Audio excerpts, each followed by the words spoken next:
राजस्थान की लोक कथाओं में बहुत सी ढोला मारू। राजस्थानी लोक कथा। राजस्थान की लोक कथाओं में बहुत सी प्रेम कथाएं प्रचलित हैं, पर इन सब में ढोला मारू प्रेम कथा विशेष लोकप्रिय रही है। इस गाथा की लोकप्रियता का अंदाजा इसी बात से लगाया जा सकता है कि 8वीं सदी की इस घटना का नायक ढोला राजस्थान में आज भी एक प्रेमी नायक के रूप में स्मरण किया जाता है और प्रत्येक पति पत्नी की सुंदर जोड़ी को ढोला मारू की उपमा दी जाती है। यही नहीं, आज भी लोकगीतों में स्त्रियां अपने प्रियतम को ढोला के नाम से ही संबोधित करती हैं। ढोला शब्द पति शब्द का पर्यायवाची ही बन चुका है। राजस्थान की ग्रामीण स्त्रियां आज भी विभिन्न मौकों पर ढोला मारू के गीत बड़े चाव से गाती हैं। ढोला नरवर के राजा नल का पुत्र था, जिसे इतिहास में ढोला व साहल कुमार के नाम से जाना जाता है।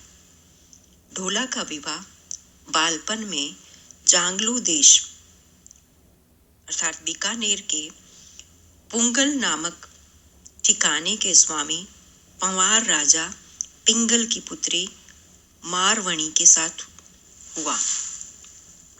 उस वक्त ढोला 3 वर्ष का, मारवणी मात्र 1.5 वर्ष की थी।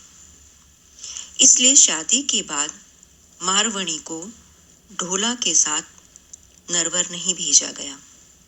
बड़े होने पर ढोला की एक और शादी मालवणी के साथ हो गई।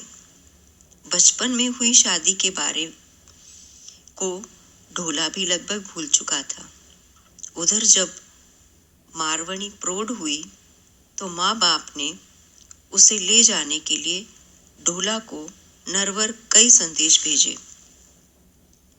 ढोला की दूसरी रानी मालवणी को ढोला की पहली शादी का पता चल गया था।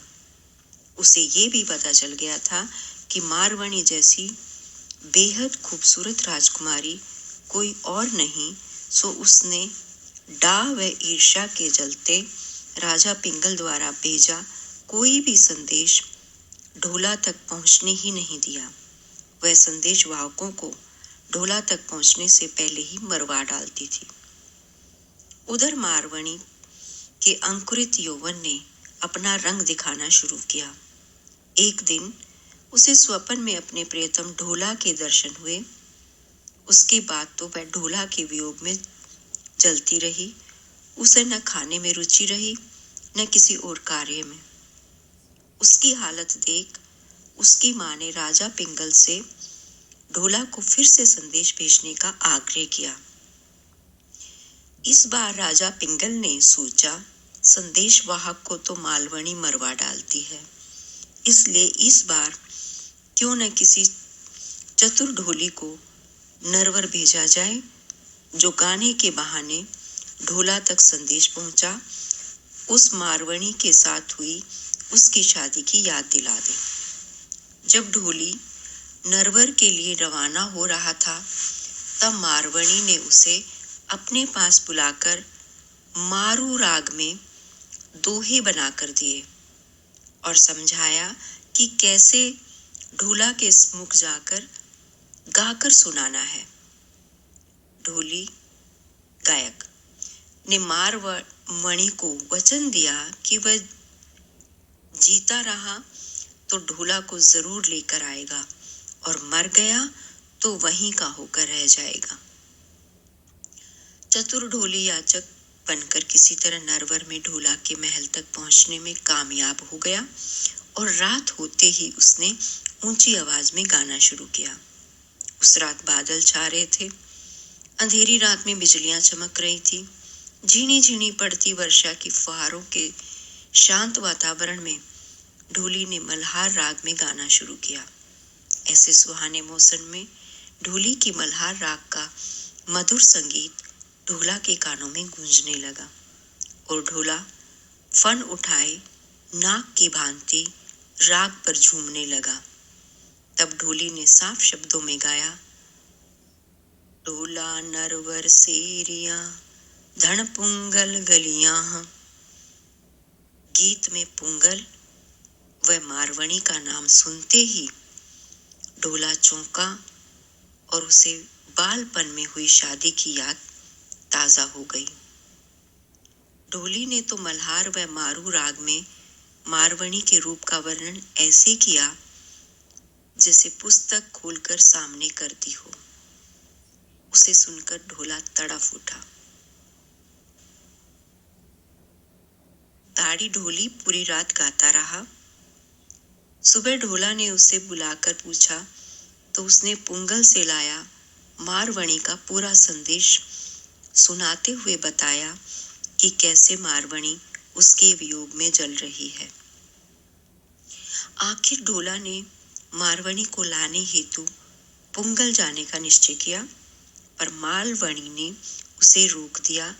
ढोला ने कई बहाने बनाए, पर मारवणी उसे किसी तरह रोक देती। पर एक दिन ढोला एक बहुत तेज चलने वाले ऊंट पर सवार होकर मारवणी को लेने चल ही दिया और पुंगल पहुंच गया। मारवणी ढोला से मिलकर खुशी से झूम उठी। दोनों ने पुंगल में ही कई दिन बिताए और एक दिन ढोला ने मारूवणी को अपने साथ ऊंट पर बिठा नरवर जाने के लिए राजा पिंगल से विदा ली।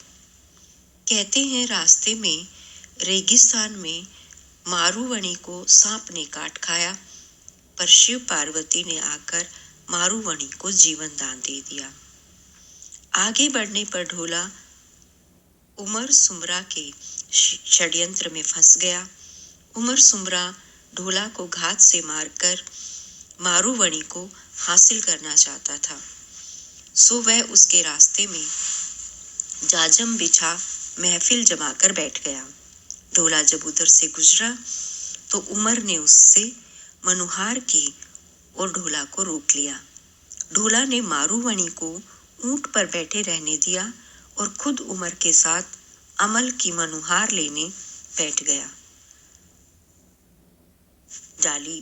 ढोली गा रहा था और ढोला उमर अफीम की मनुहार ले रहे थे।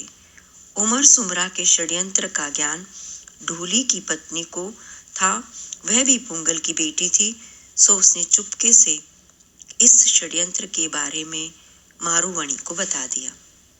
मारूवणी ने ऊंट के एड़ मारी। ऊंट भागने लगा तो उसे रोकने के लिए ढोला दौड़ा। पास आते ही मारूवणी ने कहा, धोखा है, जल्दी ऊंट पर चढ़ो, और ढोला उछलकर ऊंट पर चढ़ गया। उमर सुमरा ने घोड़े पर बैठ पीछा किया, पर ढोला का वह काला ऊंट उसके कहाँ हाथ लगने वाला था। ढोला मारूवणी को लेकर नरवर पहुंच गया और उमर सुमरा हाथ मलता रह गया। नरवर पहुंचकर चतुर ढोला सोतिया डाह की नोक झोंक का समाधान भी करता है। मारूवणी व मालवणी के साथ आनंद से रहने लगा। इसी ढोला का पुत्र लक्ष्मण हुआ। लक्ष्मण का भानु और भानु का पुत्र परम प्रतापी ब्रजदामा हुआ, जिसने अपने वंश का खोया राज्य ग्वालियर पुनः जीतकर कछुआ राज्य लक्ष्मी का उद्धार किया। आगे चलकर इसी वंश का एक राजकुमार दुल्हराय राजस्थान आया, जिसने माची, भांडारेज, खो, जोटवाड़ा आदि के मीणों को मारकर अपना राज्य स्थापित किया। उसके बाद उसके पुत्र काकिल देव ने मीणों को परास्त कर आमेर पर अपना राज्य स्थापित किया, जो देश की आजादी तक उसके वंशजों के पास रहा।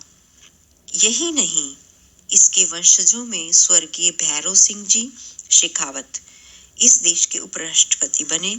इसी वंश के श्री देवी सिंह शेखावत की पत्नी श्रीमती प्रतिभा पाटिल आज इस देश की महामहिम राष्ट्रपति। ढोला को रिझाने के लिए ढोली द्वारा गाए कुछ दोहे। आखड़िया डंबर भई नयन गमाया रोए, क्यों साजन परदेश में रहा भिंडारा होए। आंखें लाल हो गई हैं, रो रो कर नैन गंवा दिए हैं, साजन परदेश में क्यों पराया हो गया है।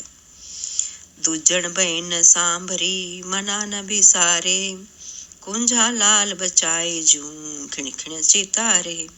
बुरे लोगों की बातों में आकर उसको मारूमणि को मन से मत निकालो। कुर्जा पक्षी के लाल पक्षी बच्चों की तरह वह क्षण क्षण आपको याद करती है। आंसुओं से भीगा चीर निचोड़ते निचोड़ते उसकी हथेलियों में छाले पड़ गए हैं। जेठू साहिबा न आवियो सावण पहली तीज, पीजण तड़े जबू कड़े मूंद मरे सी खीज। यदि आप सावन की तीज के पहले दिन गए तो वह मुग्धा बिजली की चमक देखकर ही खिंचकर मर जाएगी। आपकी मारूवण के रूप का बखान नहीं हो सकता। पूर्व जन्म के बहुत पुण्य करने वालों को ही ऐसी स्त्री मिलती है। नमणी खमणी बहुगणी सुकोमली सुकच, गोरी गंगा नीर जूं मन गर्वी तन अच। बहुत से गुणों वाली, शमशील, नम्र व कोमल है, गंगा के पानी जैसी गोरी है, उसका मन और तन श्रेष्ठ है। गति गयंद जंग केल प्रभ केहर जिमी कटीलंक, हीर डसन विपप्र अधर मरवण भ्रुकुटी मयंक। हाथी जैसी चाल, हीरो जैसे दांत, मूंग सरीखे होठ हैं। आपकी मारवणी की सिंहों जैसी कमर है, चंद्रमा जैसी भौएं हैं। आदिता हूँ उजलो मारूणी मुख व्रण, झीणा कपड़ों पैरणा जो झांकी सोबरण। मारवाणी का मुंह सूर्य से भी उजला है, झीणे कपड़ों में से शरीर यूं चमकता है मानो स्वर्ण झांक रहा हो।